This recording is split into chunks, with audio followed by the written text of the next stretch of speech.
hope you all are fine and welcome back to my channel. Thank you so much for all the love. और जो भी लोग comments करते हैं मुझे बहुत अच्छा लगता है. आप लोग जब कमेंट्स करते हो प्लीज़ कमेंट करते रहिए. मुझे सच में उसकी ज़रूरत है. इसलिए नहीं कि मुझे अपने व्यूज़ बढ़ाने हैं, वो तो अलग बात है, खैर वो तो हो ही जाएगा. बट मुझे इसलिए भी ज़रूरत होती है क्योंकि अभी जो सिचुएशन में मैं जा रही हूँ इन माई प्रेगनेंसी, तो कभी कभी मूड स्विंग्स होते हैं. तो मैं आपके ना अच्छे अच्छे कमेंट्स पढ़ लेती हूँ, आपकी अच्छी अच्छी ब्लेसिंग्स सुन लेती हूँ, तो मेरा दिन बहुत अच्छा जाता है. कहीं ना कहीं मैं आपके साथ कनेक्टेड फील करती हूँ. अच्छा, मैं ना आज का जो वीडियो वो उन लोगों के लिए बनाना चाहती हूँ जो लोग कहते हैं ना कि ओनली 98% पीपल नहीं sorry only 2% people get what they want in their life, और जो 98% है बेचारे वो स्ट्रगल कर रहे हैं. तो मैं ये वीडियो उनके लिए बनाना चाह रही थी. और दूसरी रीज़न मेरा ये है कि हम लोग क्या कॉमन मिस्टेक्स करते हैं अपने जब लॉ ऑफ अट्रैक्शन हम अप्लाई करते हैं. खैर, लॉ ऑफ अट्रैक्शन जब आप अप्लाई करते हो या नहीं अप्लाई कर रहे हो, वो ऑलरेडी अप्लाइड है. लॉ का मतलब क्या है? लॉ मतलब रूल है, ठीक है. आप अपने आप को, अगर मैं अपने आप को एज एन भले मैं कुछ भी कहूँ लेकिन मेरा नाम जो है वो रहेगा. जो मेरा नाम है शाहीन, जो शाहीन ही रहेगा मेरा नाम. लोग मुझे उसी नाम से जानेंगे, लोग मुझे उसी नाम से बोलेंगे. अगर मेरा एक लॉ मैंने बना दिया, जैसे गवर्नमेंट ने एक लॉ बना दिया, बीच में बनाया था मास्क पहनना है, तो ज़बरदस्ती सही या कुछ भी बोलो आप, वो लॉ बन गया है तो वो लॉ बन जाता है. आपने कोई गलती की है तो आपको पनिशमेंट मिलती है, गवर्नमेंट की तरफ से हो या अगर आपकी चोरी पकड़ी गई हो या जो भी हो. गेटिंग माई पॉइंट कि मैं क्या बोलना चाह रही हूँ. एक लॉ जो है ना वो आपके कहने ना कहने से नहीं चलता है. वो हो रहा है मतलब वो हो ही रहा है, वो अप्लाइड है ऑलरेडी. आप उसमें कुछ नहीं कर सकते हो. आपका रोल आपका प्ले करने का ये है कि जो लॉ ऑफ अट्रैक्शन है, अगर आप सीधे रास्ते से जाओगे तो आपको पनिशमेंट नहीं मिलेगी. लेकिन आप सोचोगे कि मैं ड्रिफ्टिंग करते हुए जाऊंगी रोड पे, तो ऑब्वियसली एक्सीडेंट होना ही होना है, आपका चालान कटना ही कटना है, ठीक है. सो द पॉइंट इज कि आप लॉ ऑफ अट्रैक्शन अप्लाई कर रहे हो, आपको उसके बारे में पता हो या आपको ना पता हो, लॉज अपना काम कर रहे हैं. और जो लोग कहते हैं ना कि 98% वालों को उनका चीज़ नहीं मिलता है और वो 2% वालों को ही मिलता है, ऐसा कुछ नहीं है. दीज और मतलब देखो, कभी कभी क्या होता है ना, लोग आई कैचिंग या एक सोशल मीडिया क्या है. सोशल मीडिया मुझे लगता है कि it's a kind of business. वो एक बिजनेस है, वो अपना बिजनेस चला रहे. कोई भी आई कैचिंग जैसी चीज़ों को रखते हैं तो लोगों को ऐसा लगता है ओ माय गॉड, मैं भी इस 98% में ही फॉल करता हूँ, वो 2% में मैं फॉल नहीं करता हूँ. तो हम लोग क्या होता है, उस वीडियो की तरफ जाते हैं, उसको देखते हैं और डिप्रेस हो जाते हैं. हम अपने ये मिस्टेक्स को काउंट करने लगते हैं कि अच्छा मैंने ये मिस्टेक किया, मैंने वो मिस्टेक किया, मुझे ये गलत. ठीक है, आप मिस्टेक समझ में आ रही है आपको, आप उसको रेक्टिफाई कर रहे हो, लेकिन बार बार आप उस चीज़ को देख रहे हो तो उससे कोई प्रॉब्लम सॉल्व नहीं होने वाली है. अच्छा, मैं ना कल एक कोट पढ़ रही थी रूमी का कोट था कि कुछ मुझे एग्जैक्ट वर्ड्स नहीं पता है, but your god is not listening to your words but your silence. ठीक है, ऐसा कुछ कोट था उनका. इसका मतलब ये है कि यूनिवर्स जो है आपके इमोशंस को समझता है. कि साइलेंस मतलब क्या है? साइलेंस मतलब आप क्या अंदर फील कर रहे हो. आप इमोशंस को जाहिर नहीं कर सकते हो. बहुत बार वर्ड्स कभी कभी कम पड़ जाते हैं. अगर आप भले ही आप अंदर फील कर रहे हो, फॉर एन एग्जाम्पल, अगर मुझे अच्छा नहीं लग रहा है अभी, लेकिन मैं कह रही हूँ नहीं आई एम वेरी फाइन, तो मेरा कितना भी मैं जेस्चर चेंज कर दूँ, पोजीशन चेंज कर दूँ, बोलने का तरीका चेंज कर दूँ, but if I am not feeling good inside, that means I am not feeling good. और यूनिवर्स वो फीलिंग पे काम करता है, वही एक फ्रीक्वेंसी है जिस पे वो काम करता है. वर्ड्स इसीलिए इंपॉर्टेंट होते हैं क्योंकि जब आप रिपीटेडली कोई वर्ड बोलते हो तो आपका सबकॉन्शियस माइंड पे हिट करता है और फिर आपका ऑटोमेटिकली वो जो इमोशन है वो बदलने लगता है. गेटिंग माई पॉइंट कि वर्ड्स का भी अपना एक एक पावर है इमोशन का, लेकिन सबसे ज़्यादा इम्पॉर्टेंट पावर है. लॉ ऑफ अट्रैक्शन लोग यूज़ करते हैं, टेक्निक्स यूज़ करते हैं, लेकिन अगर आप उसके जेस्ट को नहीं पकड़ोगे ना, आप उसकी जड़ को नहीं पकड़ोगे ना, तो आपका पेड़ जो है, जो भी लॉ ऑफ अट्रैक्शन यूज़ कर रहे हैं, जो मेरे वीडियोस देखते हैं, मैं उनको हमेशा कहती हूँ कि हैप्पी रहो, खुश रहो यार. मतलब that is what is important. बाकी कुछ चीज़ें नहीं रखी है. आप लॉ ऑफ अट्रैक्शन के टूल्स यूज़ कर रहे हो लेकिन आप खुशी नहीं हो.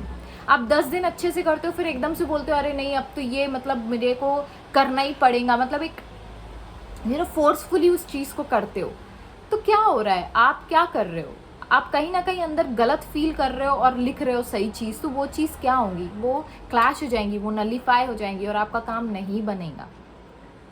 Getting my point.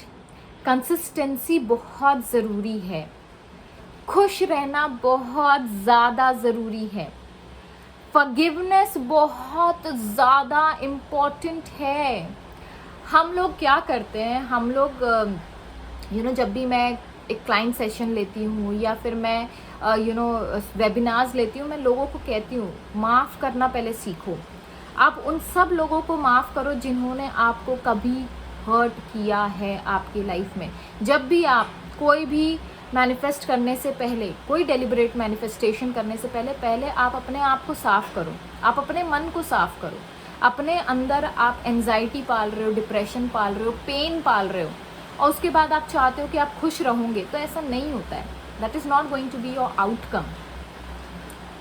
समझ में आ रहा है? आपको अपने अंदर, आपको अपने ऊपर काम करना ज़रूरी है, क्योंकि जब आप पेन में रहोगे तो आप बार बार उस चीज़ के बारे में सोचोगे, है ना। जो थॉट हम सोचते हैं एक्चुअली हम उसके साथ जी रहे होते हैं। जो हम लोग बाहरी दुनिया में देख रहे हैं ये हम लोगों का रिफ्लेक्शन है, हमारी सोच का रिफ्लेक्शन है वो। तो इस बात को समझिए कि अगर आप फॉरगिव नहीं करोगे, आप माफ़ नहीं करोगे लोगों को, तो आप क्या कर रहे हो, आप अपने आप को तकलीफ़ पहुंचा रहे हो, उस इंसान को तकलीफ़ नहीं पहुंचा रहे हो। एक बहुत ही जानकार आदमी ने ये कहा था कि अगर माफ़ी, गुस्सा या रिवेंज कहो, एक ऐसी चीज़ है, रिवेंज मतलब बदला लेना एक ऐसी चीज़ है कि जहर मैं पीऊँ और मरे वो। Getting me? तो ये पॉसिबल हो सकता है कि अगर मैं जहर पीऊँगी तो डेफिनेटली मैं मरूंगी। तो गुस्सा जहर की तरह है, पेन जहर की तरह है, जो आप रोज़ पी रहे हो, दिन पर दिन आप पी रहे हो, और आप चाहते हो कि आपकी लाइफ अच्छी हो जाए, तो ऐसा नहीं हो सकता है। आपको माफ़ करना ज़रूरी है, अपने पास्ट को भूलना ज़रूरी है। नेविल गॉर्डन हमेशा कहते हैं कि पास्ट जो है वो एक डेड बॉडी की तरह होती है, और जो इंसान मर गया उसको छोड़ देना चाहिए, उसको कब्र में डाल देना चाहिए, है ना, उसका अंतिम संस्कार कर देना चाहिए, ताकि वो चीज़ भी खुश रहे और हम भी खुश रहे। तो आप अपने पास्ट को, अगर आप बहुत लोगों को आप देखोगे पास्ट में चले जाते हैं, अपने पास्ट की जो गलतियां हैं, अपने पास्ट में जो उनके साथ जुल्म हुआ है, वो उसके बारे में रिपीटेडली बोलते रहते हैं, और फिर क्या सोचते हैं कि मेरा फ्यूचर अच्छा हो जाए।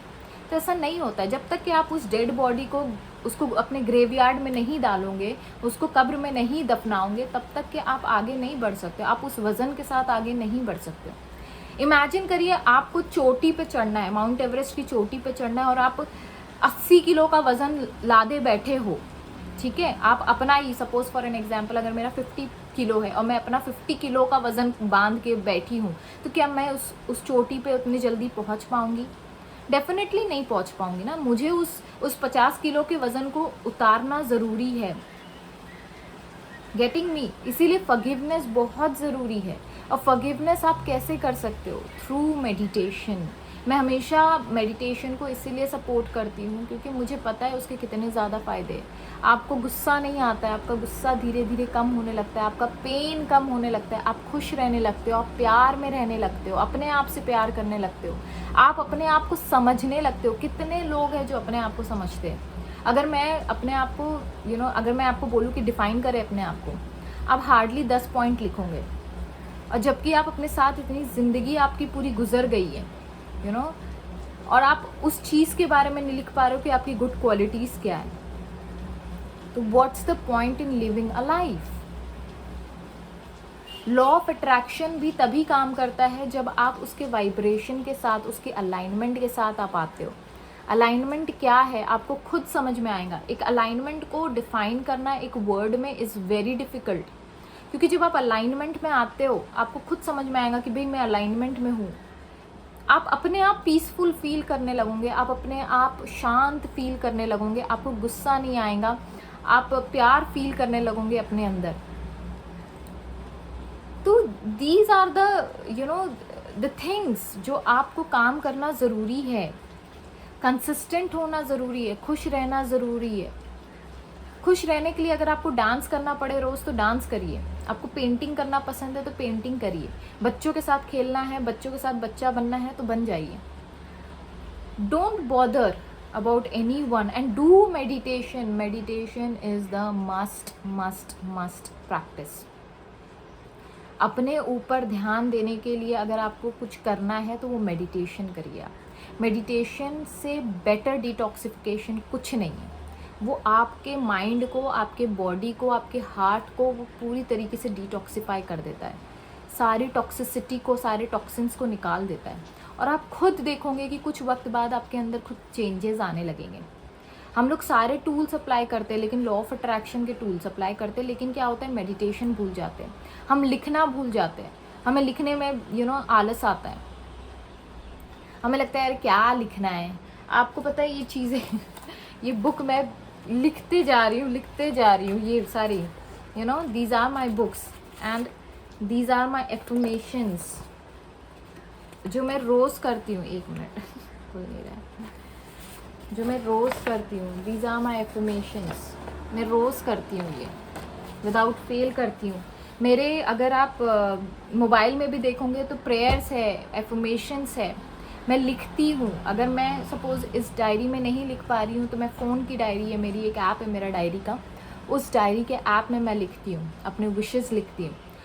अभी एक रिसेंटली मैं आपको बताती हूँ, अभी का एक इंसिडेंट हुआ।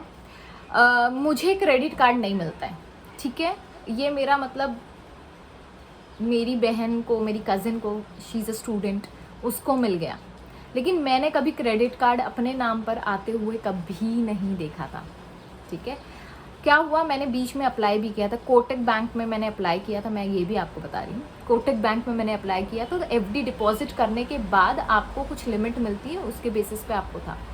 लेकिन मुझे ये चाहिए था कि जैसे मेरे हस्बैंड को मिलता है हमेशा या किसी और को मिलता है, बिना किसी एप्लीकेशन के पैसे दिए आपको लिमिट मिल रही है, आप उस क्रेडिट कार्ड को यूज़ करें। I have that. लोगों को लगता होगा कि यार एक क्रेडिट कार्ड पा लिया तो क्या, लेकिन नहीं, ये मेरे लिए डिफ़िकल्ट था। लोग कई बार मैंने अमेज़ॉन पे ट्राई किया, फ्लिपकार्ट पे ट्राई किया और बाकी जगह पे भी मैंने क्रेडिट कार्ड्स के लिए HDFC में ट्राई किया था, इंडियन ऑयल का कुछ आया था, इंडियन ऑयल का, तो मैंने उसमें भी ट्राई किया था, तो मुझे कहीं पे भी क्रेडिट कार्ड नहीं मिल रहा था। तो मैंने कोटक बैंक का जो क्रेडिट कार्ड लिया था, फिर मैंने सोचा कि वो जो FD अमाउंट है मेरी, कुछ अमाउंट की मुझे ज़रूरत थी, तो मैंने वो FD तोड़ के क्रेडिट कार्ड को पूरी तरीके से बैन करके बोलते हैं या जो भी है, तो मैंने उस चीज़ को बंद करके, क्रेडिट कार्ड को बंद करके मैंने मेरा पैसा निकाला और कुछ ज़रूरत थी मुझे तो उसमें यूज़ कर लिया। फिर उसके बाद मैंने ना सोचना छोड़ दिया कि मुझे क्रेडिट कार्ड चाहिए। बीच में मैं बहुत ज़्यादा भागी क्रेडिट कार्ड के लिए, मतलब इट वॉज माई ऑब्सेशन, वो एक्चुअली मेरा ऑब्सेशन बन गया था कि मुझे क्रेडिट कार्ड चाहिए। एक दिन, अभी की बात है, 10-15 दिन पहले की बात है, मैं लेटी हुई थी, मुझे अच्छा नहीं लग रहा था, थोड़ा वॉमिटिंग नॉजिया सेंसेशन हो रहा था, तो मैं लेटी हुई थी एंड मेरे बगल में मेरे हस्बैंड बैठे थे। उन्होंने एक 1 कार्ड करके कुछ क्रेडिट कार्ड है, उसमें मेरा अप्लाई किया और मुझे पता भी नहीं कि क्या चीज़ उन्होंने डाली है information. Even today I don't know. अगर कोई मुझसे पूछे कि क्रेडिट कार्ड अप्लाई करना है तो आप कैसे अप्लाई करोगे, तो मुझे नहीं पता। ठीक है, अब देखो, मैंने अप्लाई भी नहीं किया, मैंने उसमें पैसा भी नहीं भरा, ठीक है, और मेरा क्रेडिट कार्ड अप्रूव्ड भी हो गया। सो मेरे बोलने का क्या मतलब है, आप समझ रहे हो? जब आप किस चीज़ के पीछे भागते रहते हो तो क्या होता है, वो चीज़ नहीं होती है। मुझे क्रेडिट कार्ड की ज़रूरत नहीं, मेरे पास कैश, मेरे बैंक अकाउंट में मेरा पैसा बहुत है, touch wood. I am having a beautiful relationship with money, I don't want. लेकिन मुझे एक ऑब्सेशन था कि मुझे क्रेडिट कार्ड चाहिए, क्योंकि मैं हमेशा देखती थी हर एक, जब भी मैं मॉल जा रही हूँ तो कोई ना कोई यूज़ कर रहा है क्रेडिट कार्ड, और मुझे चाहिए था कि मेरे नाम के साथ। मेरे हस्बैंड ने इवन ट्राई भी किया कि उनका भी नाम S लेटर से स्टार्ट होता है, मेरा भी S लेटर से स्टार्ट होता है, और सरनेम तो डेफिनेटली एक ही हो जाता है। तो उन्होंने ट्राई भी किया कि मेरे नाम के मतलब थोड़ा सा मुझे तसल्ली मिल जाए कि ये मेरा क्रेडिट कार्ड है, बट जो भी हो, वो उनके नाम पे आया है तो वो उन्हीं का हुआ। That sense of you know, वो मेरे को कभी वो एक सुकून नहीं मिला कि नहीं मेरे को क्रेडिट कार्ड चाहिए था। तो मैंने यूनिवर्स को बोला कि मुझे क्रेडिट कार्ड चाहिए और आप क्रेडिट कार्ड भी नहीं दे रहे हो, and then I let it go. You know, मैंने छोड़ दिया उस चीज़ के बारे में सोचना। एंड ऑटोमेटिकली एक दिन ऐसा हुआ जब आप पूरी तरीके से भूल जाते हो, जो विश आपने मांगी होती है आप भूल जाते हो, और वो चीज़ मेरे को मिल गई। तो ये होता है लॉ ऑफ अट्रैक्शन। हम लोग सोचते हैं, बोलते हैं, भूल जाते हैं, फिर बोलते हैं अरे ये मेरे साथ क्यों हुआ। अच्छा हुआ तो बड़े खुश हो जाते हैं, अरे नहीं नहीं भगवान मेरे पे बड़ा कृपा है उसकी। लेकिन अगर कुछ बुरा होता है तो हम कोसने लग जाते हैं। लेकिन हम लोग ये नहीं सोचते कि कहीं ना कहीं कभी ना कभी हमने ये चीज़ बोली है या चीज़ हमने की है। कार्मा क्या होता है? कार्मा जो आप करते हो, आप जो दोगे लोगों को वही चीज़ आपको वापस मिलेंगी। यू नो, अगर आप प्यार दोगे तो आगे वाला आपसे प्यार ही करेगा। अगर आप थप्पड़ मारोगे, गुस्सा करोगे तो आगे वाला आपकी इज्जत नहीं करेगा। अगर आप इज्जत दोगे किसी को तो इज्जत मिलेगी। ये दुनिया का रूल है और इस रूल को कोई नहीं बदल सकता। एक वक्त तक आपको कोई आपके यू नो ओहदे के लिए आपको रिस्पेक्ट करेगा, कोई आपके यू नो एज के लिए आपको रिस्पेक्ट करेगा, कोई आपके जेंडर के लिए आपको रिस्पेक्ट करेगा। लेकिन एक लिमिट के बाद हर एक का इंसान का पारा बदल जाता है यू नो। एंड जो चीज़ आप देते हो वही चीज़ आपको मिलती है दुनिया से। सो गेटिंग माई पॉइंट, क्या क्या चीज़ें आप मिस्टेक कर रहे हो, क्या क्या चीज़ें आपको यू नो समझनी ज़रूरी है। For number 1 is let go. जाने दो यार, प्रिपेयर होने दो ना, भरोसा तो रखो, थोड़ा तो ट्रस्ट रखो, छोड़ दो उस चीज़ को। जैसे मैंने कहा ना, खाना बनाने के लिए मम्मी को छोड़ दिया, तो वैसे ही अपने विश को छोड़ दो कंप्लीटली। सोचो ही मत उसके बारे में, कुछ और सोचो। ज़रूरी नहीं है एक ही विश पूरी करनी है ना, आपको पूरी ज़िंदगी जीनी है, आपको बहुत चीज़ें मैनिफेस्ट करनी है अपने लाइफ में, तो उसको छोड़ दो, कंप्लीटली छोड़ दो। सेकेंड, कंसिस्टेंट रहो। जो चीज़ आप कर रहे हो उसको खुशी खुशी करो। ऐसा नहीं कि ज़बरदस्ती कर रहे हो, अरे शाइन ने बोला है करना है मुझे तो करना ही नहीं। पूरे 24 घंटे में आपको जब मन करे आप तब करो। यू नो, मेडिटेशन करो, सवेरे उठने के बाद करो, रात में सोने से पहले करो। मैं और मेरे हस्बैंड का ये रूटीन है, हम लोग रात में सोने से पहले एक साथ बैठ के मेडिटेशन करते हैं। भले ही 5 मिनट के लिए कर रहे हो, 2 मिनट के लिए कर रहे हो, 2 मिनट नहीं होता है खैर 10 मिनट से ऊपर ही होता है मेरा, लेकिन मैं आपको कह रही हूँ कि आप करो तो सही। शुरुआत में ब्लॉकेजेस लगेंगे कि अरे ये मैं सोचती हूँ, वो मैं सोचती हूँ, ऐसा मेरा दिमाग में आता है। आप यूनिवर्स से बात करो। यू नो, मेडिटेशन एक ऐसा टेक्निक है जिससे आप अपने हायर सेल्फ से आप कनेक्ट कर सकते हो। ठीक है, तो वो करो। प्रेयर करो, अगर आपको प्रेयर करने में अच्छा लगता है तो रात में सोने से पहले उठने के बाद आप प्रेयर करो। आप यू नो डांस करो, आप म्यूज़िक लगाओ। ज़रूरी है किसी की शादी में वेट करना है, डांस करो यार, डांस करने से सबको अच्छा लगता है। पेंटिंग करो, जैसे मैं पेंटिंग करती हूँ, see this is my painting. अब मैंने कोई बहुत बड़ी चीज़ नहीं की, मैंने एक पेपर लिया और मैंने ये पेंट किया। मैं कोई बहुत बड़ी आर्टिस्ट भी नहीं हूँ, लेकिन मुझे अच्छा लगता है पेंटिंग करना।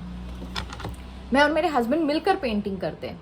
तो क्वालिटी टाइम अपने यू नो फैमिली मेम्बर्स के साथ आप गुजारो।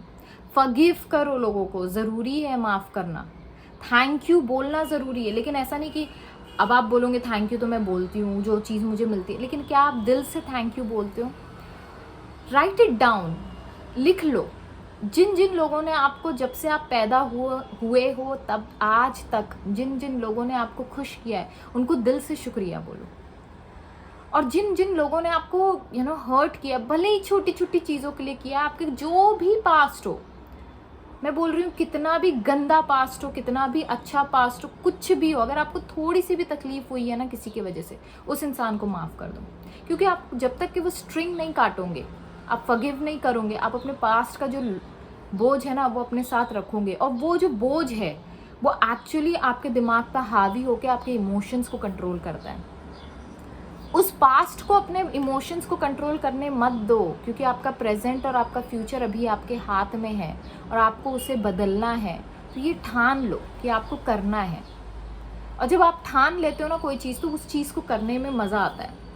सो challenge yourself every day, take that challenge कि नहीं मैं अब खुश रहूँगी, मैं अब लोगों को माफ़ करूँगी, मैं लोगों को थैंक यू बोलूँगी, मैं पैसों के साथ अपना रिलेशनशिप सुधारूँगी। Do that.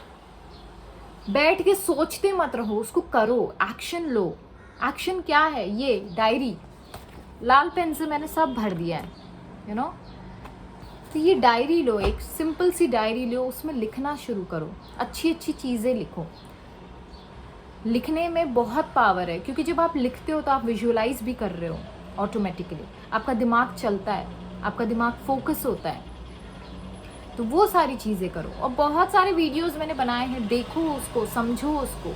हर एक की प्रॉब्लम एक ही है, हर एक का मैनिफेस्टेशन एक ही है, कोई अलग नहीं है। कोई 98% और 2% वाले फालतू के वीडियोस मत देखो जो डिप्रेस करे, ठीक है। वो मोटिवेट कम करते हैं, डिप्रेस ज़्यादा करते हैं कि अरे आपने ये गलती की, वो गलती की। नहीं, आप कोई गलती नहीं कर रहे हो, ठीक है। आप सही रास्ते पे हो। अभी तक जो भी आपने किया वो सही किया है, भले ही वो लोगों के लिए गलत हो, आपको गलत लग रहा हो, लेकिन यूनिवर्स ने आपको वही दिया है जो आपने चाहा है, अच्छा या बुरा। Getting me? So I hope you understood this. Already 21 minute हो चुके हैं। So till that time, stay safe, stay blessed, bye bye.